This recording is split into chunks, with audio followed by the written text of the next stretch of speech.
Ihatid ko lang, sayang yung ano eh. No parking eh. O sige, sandali lang naman ako, dito ka na lang. So what's up, no? Maghahatid tayo ng dokumento. Hindi na ako natanggal ng helmet. Sandali lang naman tayo. Ate, eto po. Oo, nagdaan ko lang. Oo. Salamat naman, punta pa akong biyaya eh. Sige. Basta ano, ganun na lang. Tapos pag madadaan ako, yung documents, nandiyan naman. Sige, mama. Oo, salamat. Di na kita pipicturean. Sige, salamat. Ay, ma'am, excuse me naka-record kasi. Baka lang ano, pag pinost ko. Sige, salamat.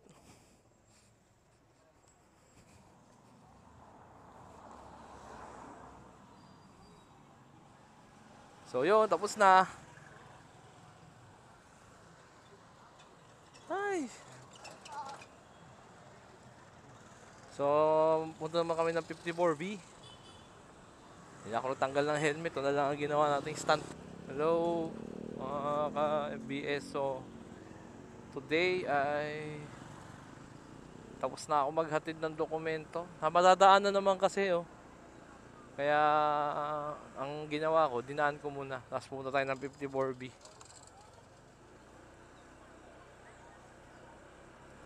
So ito na kasi yung daanan papunta ng Anaya na bago.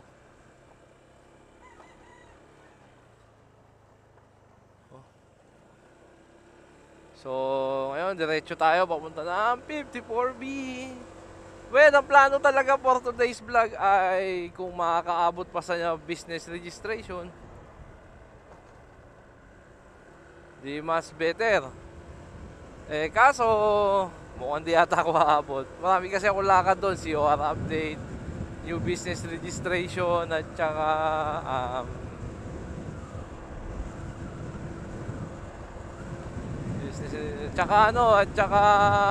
ayun nga, yung mga stamping ng ATP. Naipon biglang alam nyo kasi sa anong to, sa page namin, biglang lahat 54A. Ngayon lahat 54B. Hindi nga ako nakakalayo-layo ngayon kasi ang Maynila ako, isa lang, hindi ko pa napupuntahan. Yun lang, nasabi ko lang yung mga update. Meron kasi rin akong lakad sa RTO 31, keso hindi ko pa nababalik-balikan. So, sa ngayon, dito tayo dadaan. Pumunta tayo ng 54B para makapag-process pa ng mga pwede natin i-process ngayong oras na to. So, goodbye.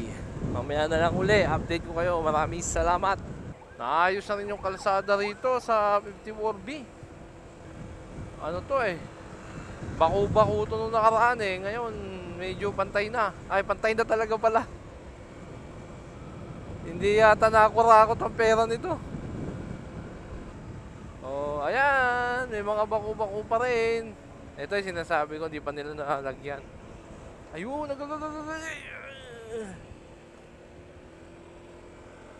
bako-bako. Ayun na, malapit na kami. Yep.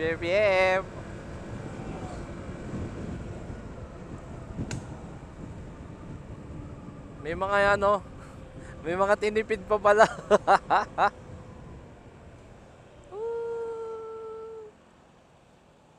Sige, tumawid ka na. May mga tinipid pa pala na part. Ano ba yan? Ghost project. Isang di pa na kalsada. So, update ko kayo mamaya, Sige, mamaya na lang ulit. 176 ha? Ay, nakaabot pa. Swerte nga ng buntis. Kilala ko siya po dito. Sige, tara na doon. So, tapos na po kami mag-register. Hello mga ka-FBS.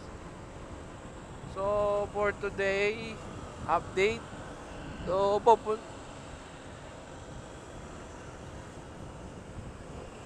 So, nakapag-registered naman tayo, no? Nakapag-registration naman tayo, ATP stamping, COR claim. Mamaya ipapakita ko yung COR claim. So, ngayon, papunta kami para naman sa, kumuha ng resibo. So, may kukunin tayong resibo ulit sa printer. Pero bago siyan, kakain muna tayo sa Siapaw. So, mamaya na uli muna, mag-update ako sa inyo.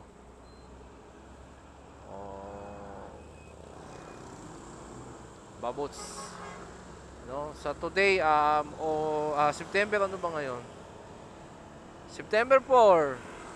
So, kagaya po ng mga sinabi ko sa inyo, ay gagawin po natin lahat 'yan September 4. At saka yung mga ipapalala move ko po, mamaya antayin nyo lang, magpapalala move po tayo. So, maraming salamat po. Siapaw muna. Tum na ako eh. Oh, let's go.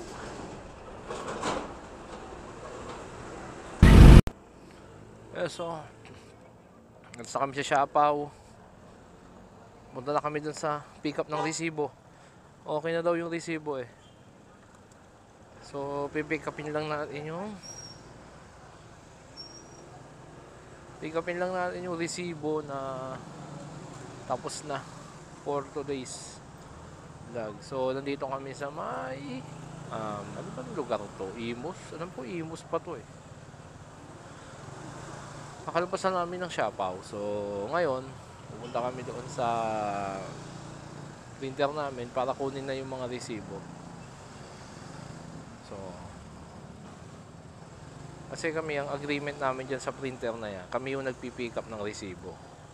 Tapos kami na lang maghahatid sa mga kanya-kanya naming client na which is okay lang naman sa akin.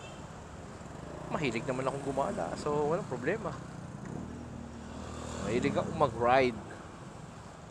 At saka isa pa, kumikita rin naman ako habang nagra-ride ako. Di ba nga nasasabi ko sa mga kausap kong kliyente na meron akong porsyento sa bawat resibong ipapaprint nila. So, alam na mga naging kausap kong kliyente yan. So, kung yung maliit na gas man lang para sa pickup, lugi lang naman ako pag isa nagpapagawa. Kasi kapag isa lang nagpagawa, siyempre, maliit lang ang komisyon dahil ilang porsyento lang naman yun eh. So, pero pagka mga tatlo yan, medyo okay na, makakabuhay na ng maghapong buhay ko. Bayad na rin ng gas noon at saka, siyempre, kung kakain ka maghapon, kakaikot. Kaso, sana, hanggat maaari, mga 2 ang minimum ko. Sa 2 kasi, para ka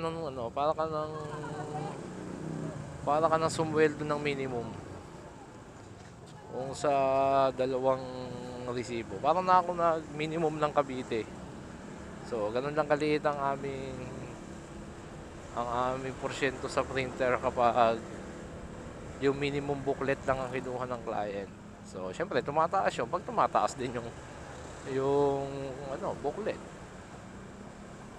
Ganun lang naman yun eh. So, sa ngayon kasi meron tayong 30 booklet na kukunin. So, 3. So, pwede na yun. Makakabuhay na ng maghapon. Hanggang bukas. Pambili na ng bigas. Nandito na pala kami sa bayan ng Binakayan. So, mag-update na lang ako mamaya.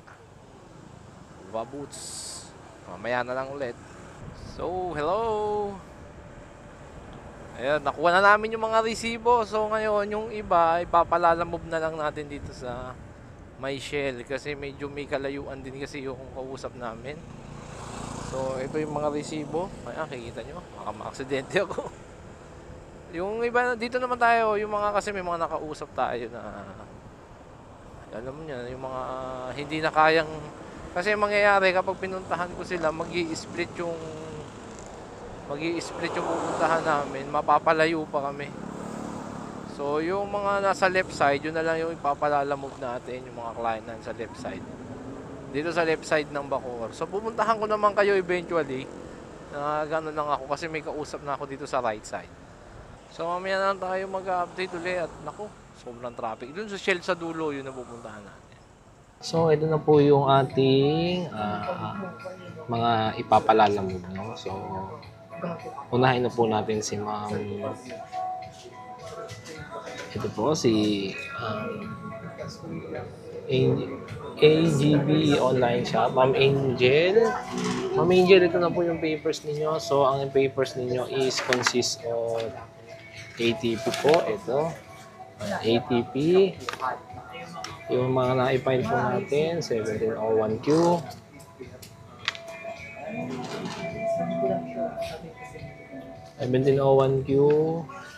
yung mga ayan po, yung mga, ayan to, 2551Q. Yung nakaraang 1701Q at 2551Q. So, dapat po ito marireceive ninyo sa akin. So, maraming salamat po. So, hello po, Ma'am Charo. Kayo po si online shop, graphing tools. So, ito na po yung ATP niyo, ma'am. Ipapalala mo po natin ito kasama po ng inyong resibo.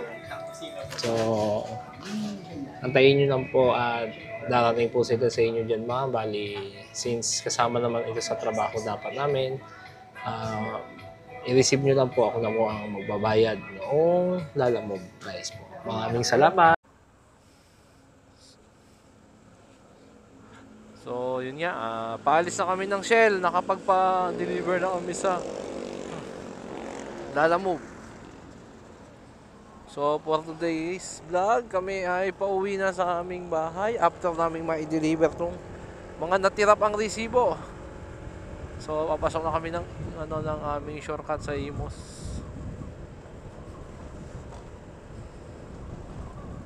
So, sa ngayon, medyo natagal lang kami sa pagbubuk ng Lalamove kasi malapit na naman kasi yung mga didelibera namin dito sa location namin, yung iba. Dasma kasi yung pupuntahan kong isa, yung isa, Bacoor. Total, pinalalamove ko na lang parehas para sa susunod, pupuntahan ko sila. Kasi yung sa Dasma, napuntahan ko na naman yon. So, nagpagawa lang naman ng resibo yun, kaya pinadala ko na muna yung resibo. Dapat pala, pinadala ko na rin yung mga pinagbayaran. Hindi ko kasi naasikaso lahat eh. Inuna ko na muna yung resibo. Kasi, yun daw ang kailangan niya para makapagtuloy daw siya ng business.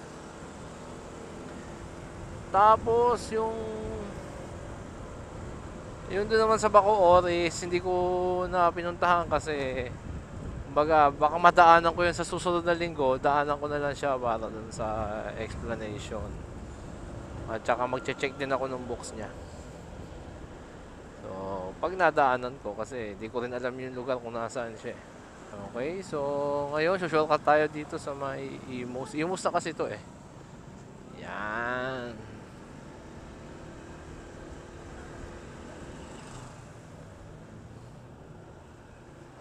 So, ito ang labas nito sa may Imus Bayan.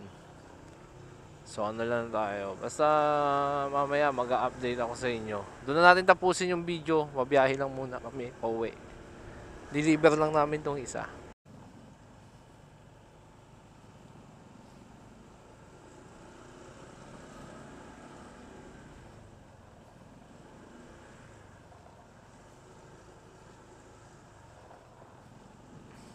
So, itong kalsada na to is shortcut to papunta ng Imus Bayan pag nandun ka sa Aguinaldo Highway.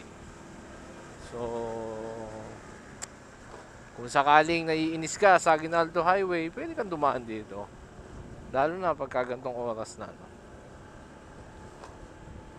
So, tingnan natin. Siguro, magano tayo pag mag-stop na lang tayo pag nasa Imus Bayan na tayo. No?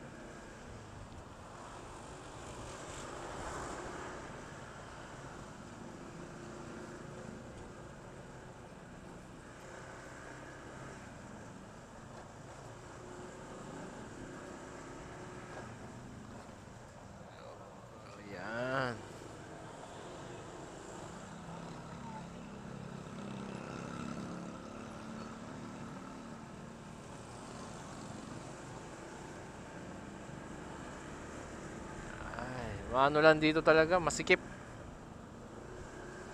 Kapag masikip, Yan, may makasabay kang 4 wheels, mabagal ang takbo eh. Pero pag puro motor kayo dito, okay naman. Ngayon, kapag nagkaroon ka ng pagkakataong mag-overtake, di overtakean mo. Mukha nito, overtakean. Malapit na, di na pwedeng overtakean. Minsan kasi pagka kaya naman. Ayan. Ang lalabasan pala natin dito PNP Campo. Campo ng PNP. So, ano bang pangalan ng campo na to? Hindi ko rin alam eh. Ito. Pantalyon Garcia. PNP. Camp Pantalyon. So, yan. Nasa Imus Bayan na tayo. Yup. Camp Pantalyon. Diretso yun lang to. Yan, maraming kapihan dito at saka 7-Eleven. So, pagka punta ka ng Imus Bayan, yan. Kanan ka lang.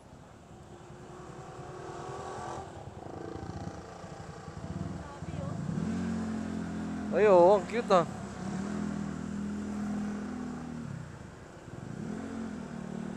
Ang liit.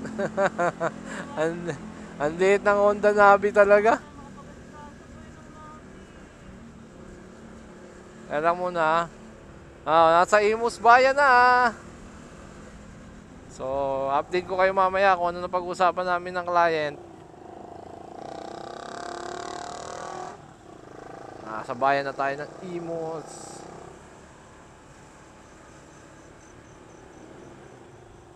Mamaya na lang ulit. Doon ko na ipapatay sa may tapat ng simbahan. And then, ngayong araw na to, nakapag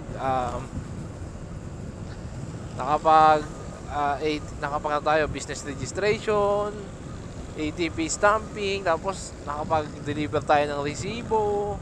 Tapos na-claim din natin yung nakaraan na ating mga nagawa.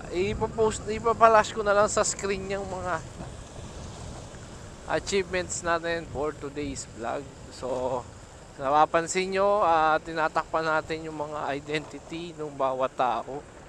Because meron po tayong tinatawag na data. Excuse me.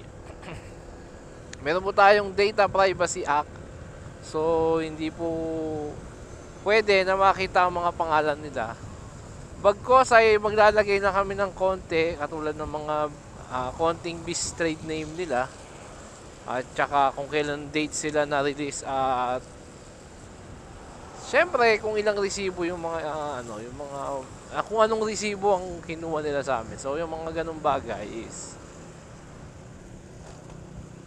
ayoko nakakantok. Puyat pa kasi. So